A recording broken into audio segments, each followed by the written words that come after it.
Évangile de Jésus-Christ selon saint Matthieu, chapitre 16, 13, 20, se termine par cet étrange final.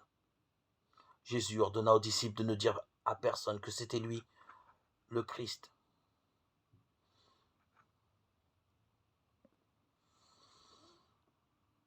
Pourquoi cette recommandation de silence? La lumineuse profession de foi de Pierre, tu es le Christ, le Fils du Dieu vivant, Matthieu 16, 16, se heurte au scandale de la croix et à l'annonce par Jésus de sa mise à mort. Les disciples ne sont pas encore prêts à reconnaître Jésus dans sa qualité de Messie souffrant. Pierre a tout laissé pour suivre Jésus. Il lui est donc profondément attaché.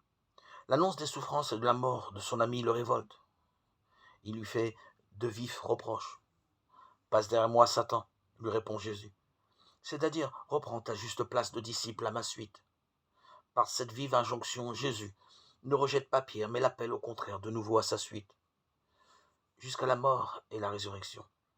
Car l'annonce de Jésus montre à Pierre ce qu'il ne voulait justement pas voir, suivre le Christ.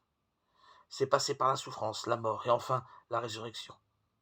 Au moment même où Pierre apparaît comme Satan, c'est-à-dire l'adversaire de Dieu qui pousse à se soustraire à sa volonté.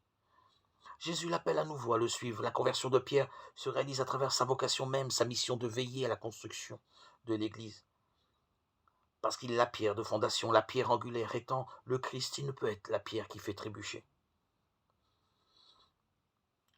L'exhortation qui suit propose aux disciples le chemin, la vérité et la vie dans Jean 14, 6.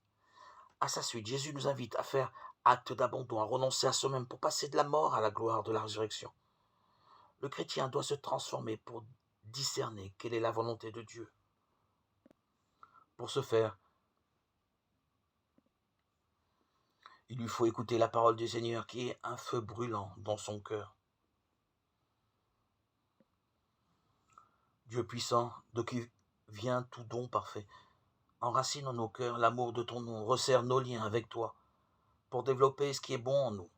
Veille sur nous, avec sollicitude, pour protéger ce que tu as fait grandir en nous.